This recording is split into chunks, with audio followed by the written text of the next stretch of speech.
অন্তর কার দখলে, আল্লাহর না শয়তানের? সম্মানিত শ্রোতা, এই আমার অন্তর্ভূমি কার দখলে আছে, আল্লাহর না শয়তানের? তা বোঝার জন্য কতগুলো শিক্ষানীতি আছে। যেমন ধরুন, আমার অন্তরে লোভ লালসার পরিমাণ সীমিত, হিংসা অহংকারের জায়গা সংকুচিত, স্বার্থপর না আমি, ন্যায়নীতি ও বিবেকবোধ যথাযথ কাজ করে, অঙ্গীকার রক্ষা করি, মিথ্যা বলি না এবং সবার সাথে নম্র ও সুন্দর আচরণ করি।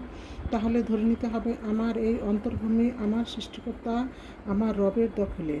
আর যদি উল্লিখিত নিয়ম নীতির বিপরীত সব কিছু করি, তাহলে আমার এই অন্তর্ভূমির দখলদার শয়তানের। মনে রাখবেন, শয়তান আমাদের প্রধান ও প্রকাশ্য শত্রু।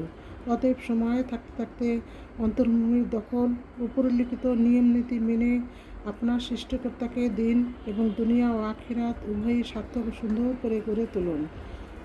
ভালো লাগলে অন্যকে শোনার সুব্যবস্থা করে দিন।